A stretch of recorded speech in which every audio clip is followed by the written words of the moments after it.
एक समय की बात है। एक जतनपुर नाम के गांव में बागेश्वर नाम का गरीब किसान रहता था। उनके घर में उनकी पत्नी कोमल और उनके 16 साल का लड़का एक साथ रहते थे। बागेश्वर को सिर्फ खेती करने आती थी। उसके अलावा उसने कोई और काम नहीं सीखा था। सही समय पर बारिश न होने की वजह से उसके खेत में फसल ही नहीं होते थे, जिसके कारण परिवार चलाना बहुत कठिन हो रहा था। एक दिन सुनिए जी, आज तो घर में बिल्कुल भी कुछ राशन नहीं है। मुझे तो कुछ समझ नहीं आ रहा कि अब मैं क्या करूं। अरे कोमल, तुम चिंता मत करो, मैं कुछ करता हूँ। बस इतना कह के बागेश्वर घर से चला जाता है। रास्ते में हे राम, ये कैसा समय आ गया है प्रभु। मेरे घर में राशन का एक दाना तक नहीं है। चलो, मैं और मेरी कोमल तो भूखे पेट रह लेंगे, लेकिन मेरे बेटे का क्या। मैंने तो केवल खेत में मेहनत करना सीखा है, लेकिन उसमें भी बारिश सही समय पे ना होने की वजह से खेत में फसल नहीं हुई। अब मेरे पास जमींदार से उधारी पैसे लेने के अलावा कोई दूसरा रास्ता नहीं है। बागेश्वर अपने गांव के जमींदार के पास जाता है। जमींदार हीरालाल बहुत शातिर और चालाक किस्म का इंसान है, जो हमेशा हर किसी को बेईमानी से लूटने के बारे में सोचता रहता है। अरे आवा आवा बाघेश्वर भैया, और बताओ कैसे आना हुआ है। क्या बताऊं जमींदार जी, बहुत खराब समय से गुजर रहा हूं। देखिए ना, अब बारिश समय से ना होने पर खेत की सारी फसलें बर्बाद हो चुकी हैं। घर में अनाज का एक दाना भी नहीं है, इसलिए आपसे कुछ पैसे उधार लेने आया हूं। अरे हाँ हाँ भैया, बोलो कितने रुपए चाहिए आपको। ऐसे समय में हम नहीं मदद करेंगे तो और कौन करेगा। बोलो बोलो, कितने दे दूं। आपका बहुत बहुत धन्यवाद जमींदार जी, लेकिन मैं ज्यादा पैसा उधार नहीं लेना चाहता, इसलिए आप ऐसा करें कि 1,500 रुपये दे दीजिए। अरे भैया, ये कैसन बात कर रहे हो। भला 10 से 12 हजार रुपए तो लो। क्या पता आगे चल के कब बरसात होगी और कब समय बदले। जमींदार मन में सोचने लगता है। अरे ससुरा, तुम लोग इतना कम कम पैसा लोगे तो मैं कैसे कमाऊंगा। ज्यादा लोगे तभी है ना, हमें ज्यादा ब्याज मिलेगा। यहाँ बागेश्वर भी सोचने लगा। आखिर अब मैं क्या करूं। वैसे ये कह तो ठीक ही रहे हैं, पता नहीं कब भगवान की हम जैसों पर दया होगी।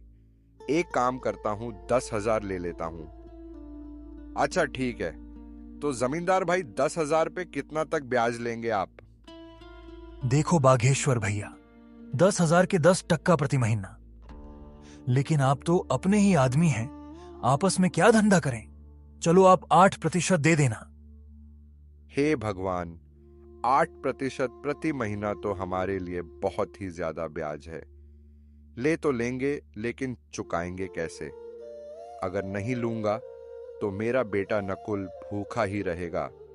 चलो ले ही लेता हूं। अगर भगवान की यही मर्जी है तो यही सही। अरे बाघेश्वर भैया, क्या हुआ, क्या सोच रहे हैं। ब्याज के बारे में तो नहीं सोच रहे हैं। हाँ जमींदार भाई, इतना ब्याज कैसे। अरे कोनो चिंता की बात नहीं है। देखिए आप तो अपने हैं, आराम से चुकाइएगा। कहिए क्या कहते हैं। अच्छा ठीक है, दे दीजिए। बागेश्वर उस जमींदार से 10,000 रुपए उधार लेके चला जाता है। चलो अब जल्दी जल्दी बाजार से राशन और नकुल के लिए कुछ खाने को ले लेता हूं। आज मेरा बेटा तो खुश हो जाएगा। बागेश्वर जल्दी जल्दी बाजार से सामान लेके घर के लिए वापस हो जाता है। घर पहुंचते ही कोमल बागेश्वर के हाथ में सामान देखकर खुश हो जाती है और कहती है, अजी, ये सामान पैसे कहाँ से मिले जी। देखो कोमल, मुझे पता है तुम मुझ पर गुस्सा करोगी, लेकिन मेरे पास और कोई चारा भी नहीं था। मैं समझ गई जी, आपने किसी से उधारी पैसे लिए होंगे। पर कोई बात नहीं, मैं भी वही सोच रही थी। लेकिन ऐसे समय में गांव में किसी के पास देने के लिए पैसे नहीं हैं। तो क्या आप जमींदार से उधारी पैसे लेके आए हो? हाँ कोमल, लेकिन तुम चिंता मत करना, भगवान के घर देर है अंधेर नहीं। अभी इस वक्त मेरे बेटे से बढ़ के और कुछ नहीं है। हाँ, आप कह तो सही रहे हो, लेकिन वह जमींदार बहुत चालाक और बेईमान है। वह बहुत ज्यादा ब्याज लेता है और समय पे पैसे ना देने पर खेत या घर छीन लेता है। आपने कितने रुपए उधार लिए? मैंने तो 1,500 ही मांगे थे, पर उसने कम से कम 10,000 या उससे ऊपर लेने बोला, इसलिए मैंने 10,000 ले लिए। सुनो ना कोमल, अब मेरे बेटे के आने का टाइम हो गया है। मैंने ये कुछ सामान लाया है, जाओ सबके लिए कुछ अच्छा सा बना दो। जी, आज तो मेरा बेटा खुश हो जाएगा। इतना कह के कोमल रसोई में चली जाती है। कोमल ने बहुत ही स्वादिष्ट खाना बनाई। खाने की खुशबू पूरे घर में महक रही थी। वाह कोमल, तो अपने बेटे की मनपसंद खीर बना रही हो। दोपहर में नकुल घर आ जाता है। अपना पसंदीदा खाना देखकर वो बहुत खुश हो जाता है। बड़े दिनों बाद बागेश्वर के परिवार में आज सभी के चेहरे पर खुशी थी। माँ, खाना तो बहुत बहुत ज्यादा स्वादिष्ट था। आज तो सच में माँ, मजा आ गया। अच्छा पापा, मेरे दोस्त सोमनाथ ने आज मुझे बुलाया है। कह रहा था कि आज वो मुझे अपने पापा से मिलवाने वाला है, इसलिए मैं वहां जा रहा हूं। 1-2 घंटे में वापस आ जाऊंगा। ठीक है बेटा, जाओ, लेकिन संभल के जाना और संभल के आना, ठीक है? हाँ पापा, आप फिक्र मत करो, मैं अच्छे से जाऊंगा और अच्छे से आऊंगा। इतना कह के नकुल घर से निकल जाता है।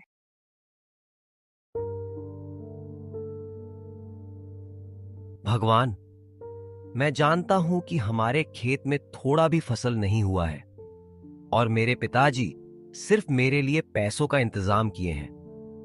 भगवान जी, कृपया कुछ ऐसा कीजिए कि मैं अपने माता पिता की चिंता दूर कर सकूं। नकुल भगवान से प्रार्थना करते हुए अपने दोस्त सोमनाथ के घर पहुंचा। दरवाजे पर उसका दोस्त उसका इंतजार कर रहा था। अरे नकुल, तू आ गया। आजा, अंदर आजा। चल, मेरे पिताजी तुझसे मिलने के लिए कब से इंतजार कर रहे हैं। सोमनाथ, पर तेरे पिताजी मुझसे क्यों मिलना चाहते हैं? वो तू पिताजी से ही पूछ लेना। सोमनाथ का घर काफी बड़ा और सुंदर था। उसके घर में उसके माता और पिताजी रहते थे। सोमनाथ अपने पिताजी से अपने दोस्त नकुल के बारे में बताया था कि उसके पिताजी बहुत कड़ी मेहनत करते हैं, खेत में घंटों काम करते हैं, लेकिन पैसे की वजह से परिवार में बहुत टेंशन है। आओ बेटे नकुल, कैसे हो? नमस्ते अंकल जी। नमस्ते आंटी जी। मैं ठीक हूं, आप सभी कैसे हैं? खुश रहो बेटा, हम सब भी बहुत अच्छे हैं। जगदीश, नकुल 9-10 मिनट ऐसे ही उसके और उसके माता पिताजी के बारे में बातें करते हैं और फिर बेटा नकुल, तुम तो बहुत स्मार्ट लड़के निकले। बेटा, कल से तुम दोपहर में स्कूल से आके खाना खा के यहाँ चले आना। जी अंकल, मैं आ तो जाऊं, लेकिन घर पर भी थोड़े बहुत काम होते हैं। देखो बेटे नकुल, पहले तो तुम ये टेंशन वेंशन छोड़ो। हाँ, एक काम करना, नहीं रहने दो। कल मैं खुद ही तुम्हारे घर आऊंगा। तुम्हारे घर तुम्हारे पिताजी से भी मिल लूंगा और तुमसे भी, ठीक है? जी अंकल, ठीक है। अच्छा, तो मैं अब चलता हूं। ठीक है बेटा, ध्यान से संभल के जाना। जी अंकल, मैं एकदम संभल के जाऊंगा। उतने में सोमनाथ की मम्मी बोली, बेटा नकुल, ये लेते जाओ, घर पे खा लेना। नहीं आंटी, इसे मैं नहीं ले सकता। अरे बेटा, ले लो। देखो तुम्हारी ममता आंटी ने कितने प्यार से दिया है। नकुल वह थैली ले लेता है, पर उसे समझ नहीं आता कि सोमनाथ के पिताजी उसके पिताजी से क्यों मिलना चाहते हैं। जगदीश अंकल तो बहुत अच्छे हैं, उन्होंने मुझसे कितने प्यार से बात किए, और आंटी भी बहुत अच्छी हैं, उन्होंने मेरा कितना ख्याल रखा, पर वो मेरे पिताजी से क्यों मिलना चाहते हैं। यही सब सोचते हुए नकुल घर पहुंचा और उसने सोमनाथ के माता और पिताजी के बारे में बताया। देखो कोमल, हमारे नकुल को कितना अच्छा दोस्त मिला है। चलो बेटा, ठीक है, तो कल आएंगे सोमनाथ के पिताजी। हाँ पिताजी।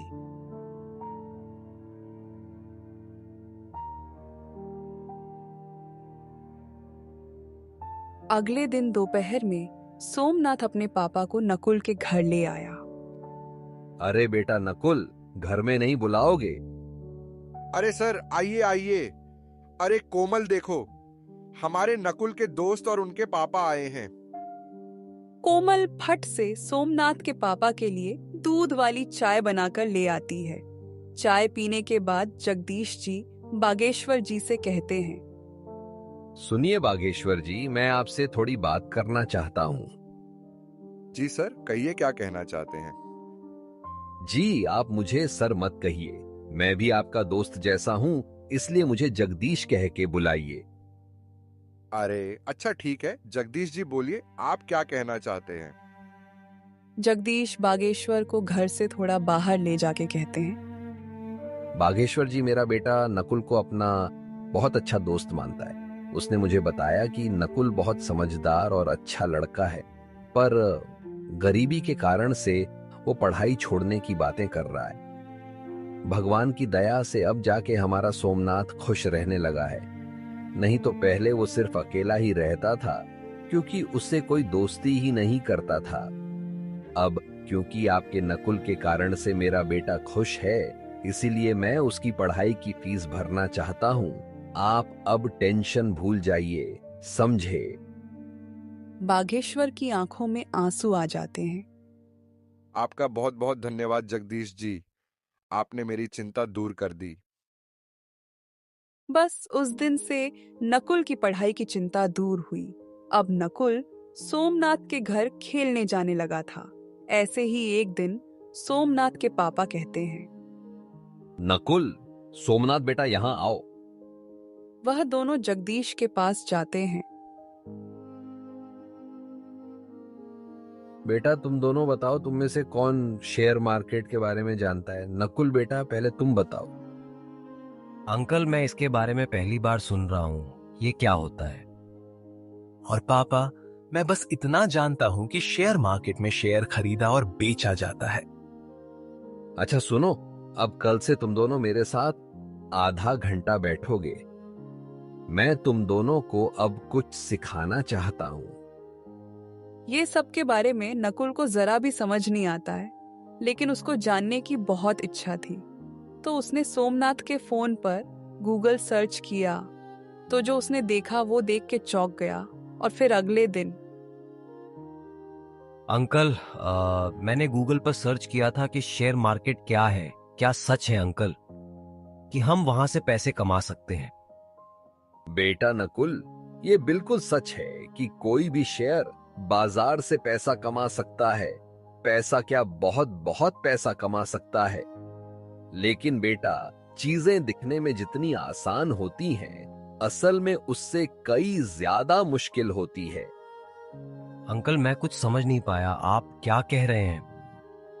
मैं ऊपर वाले कमरे में जा रहा हूं, अपने दोस्त को लेकर वहीं आ जाओ, मैं अब सब कुछ वहीं बताऊंगा।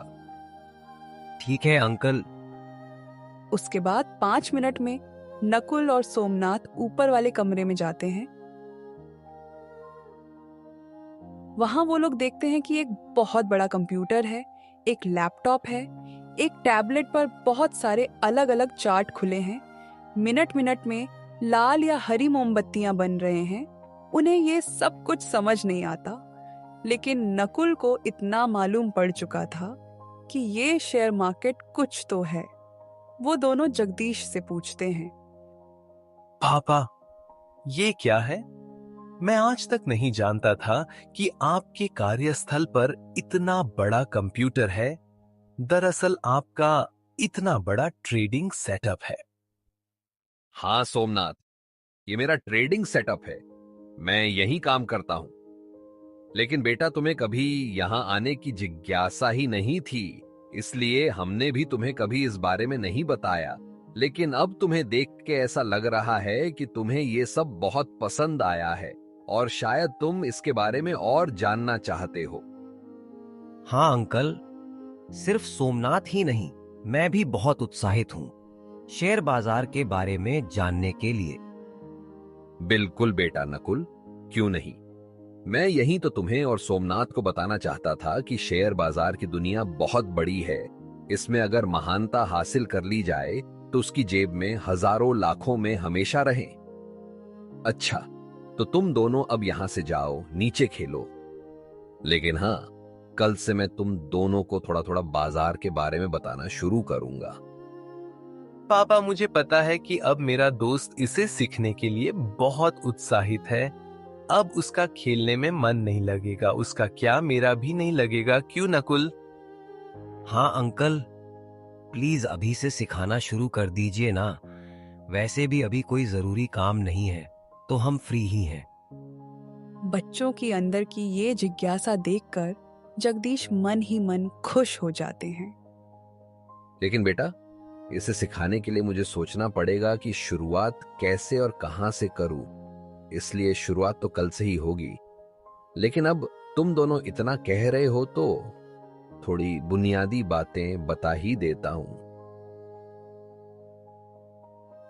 जगदीश जी उन्हें एक जगह बिठाते हैं और कहते हैं, बेटा सुनो, पहली बात अच्छे से समझो कि शेयर मार्केट क्या है, यानी इंग्लिश में व्हाट इज शेयर मार्केट। तो ये एक इंटरनेट पे ऐसा जगह होता है जहां दुनिया के हजारों लाखों कंपनियां एक जगह पर रजिस्टर्ड होती हैं। यहां सभी कैटेगरीज की कंपनियां होती हैं, टेक्नोलॉजी से लेके बैंक तक। यहाँ पे सामान जैसे कमोडिटी कहते हैं, जिनमें गोल्ड, सिल्वर, क्रूड ऑयल और भी चीजें होती हैं। बस उस दिन जगदीश जी नकुल सोमनाथ को बस यही कुछ बेसिक बातें बताते हैं। लेकिन नकुल रात में भी स्टॉक मार्केट के बारे में सोचने से खुद को नहीं रोक पाता। वो हमेशा सोचते रहता है कि हे भगवान, आपका और जगदीश चाचा का लाख लाख धन्यवाद। आखिरकार मुझे एक ऐसा चीज पता चल गया जहां से मैं अपने परिवार को इस गरीबी से बाहर निकाल सकता हूं। मैं अपनी जी जान लगा दूंगा इसे सीखने में। बस आप मेरा साथ मत छोड़िएगा।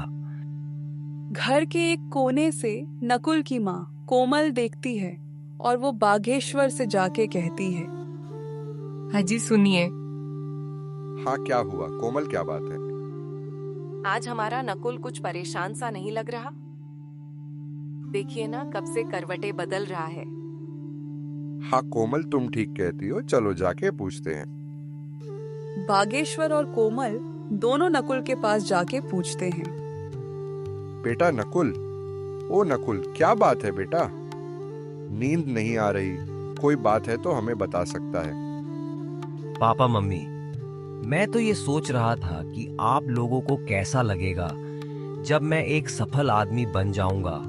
हमारा भी एक अच्छा सा घर होगा। धत्त पगला, हम दोनों तो डर ही गए थे। बेटा, हम लोग बहुत खुश होंगे उस समय जब तुम एक सफल आदमी बन जाओगे, है ना कोमल? हाँ जी, बिल्कुल सही कह रहे हैं आप। हमारा नकुल सफल हो जाएगा तो कितना अच्छा होगा।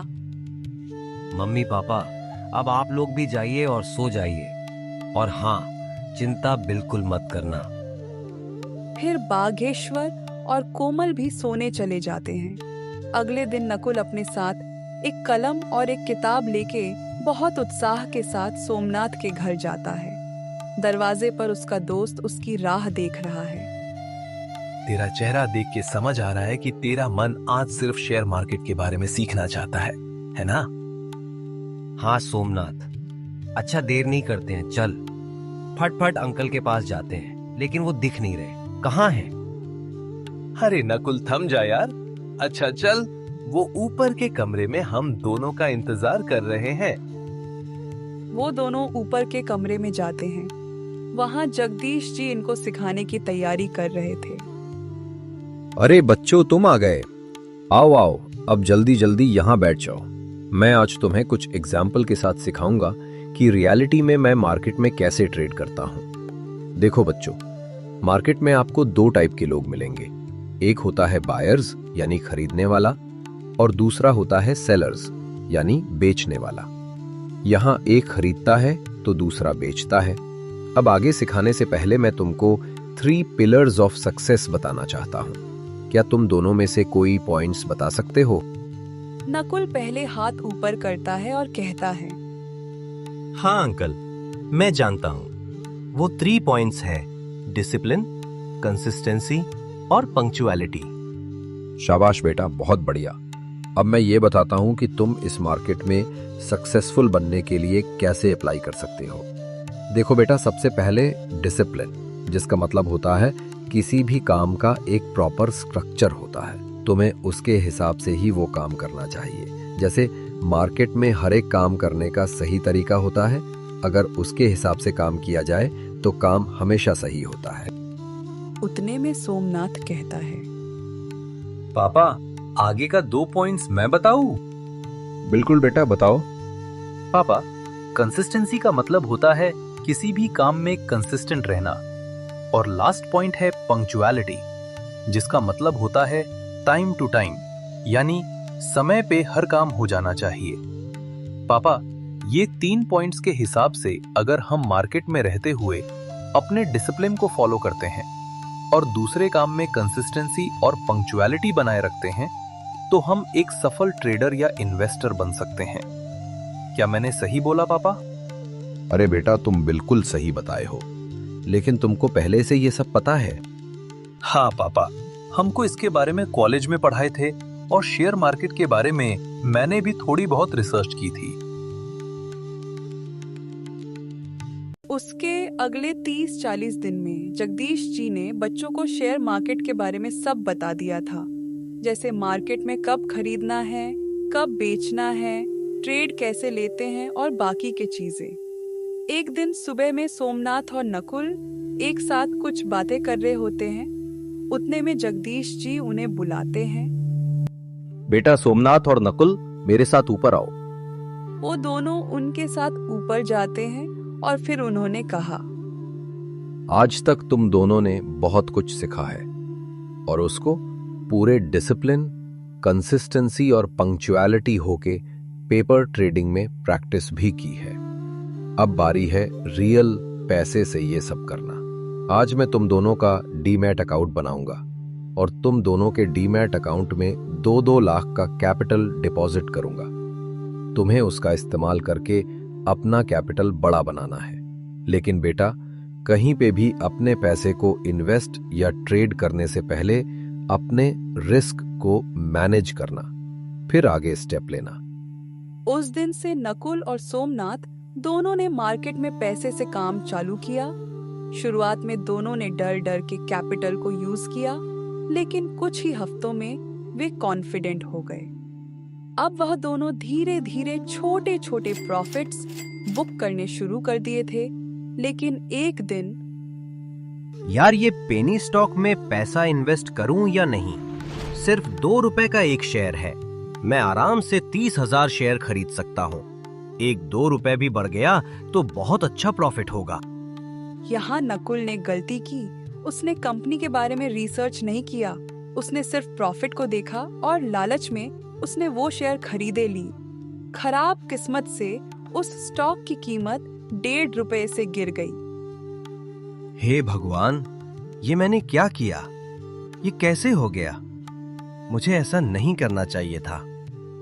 मैंने अपने रिस्क मैनेजमेंट पर ध्यान नहीं दिया, डिसिप्लिन को फॉलो नहीं किया। 45,000 का नुकसान। अब मैं क्या करूं? उतने में गांव का जमींदार हीरालाल अपने आदमी के साथ आ जाता है। कवन दिशा में गया ललुआ का घरवा, कवन दिशा में? अरे मालिक, वो दिशा में है।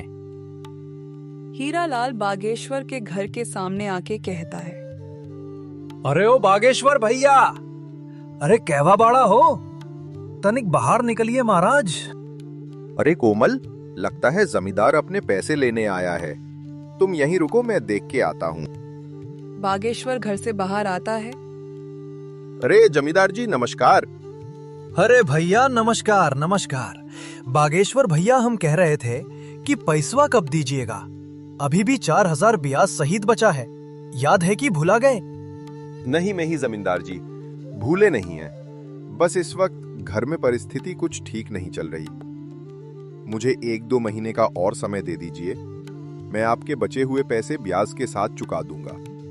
देखिए बागेश्वर भैया जी, आपको समय चाहिए तो ले लीजिए, लेकिन आज से उस पे 25% ब्याज लगेगा, समझ गए? उतने में नकुल की आंख खुली। उसने माँ से पूछा, माँ, ये शोर कैसी है? बेटा, 1.5 साल पहले तुम्हारे पापा उस जमींदार से पैसे लिए थे।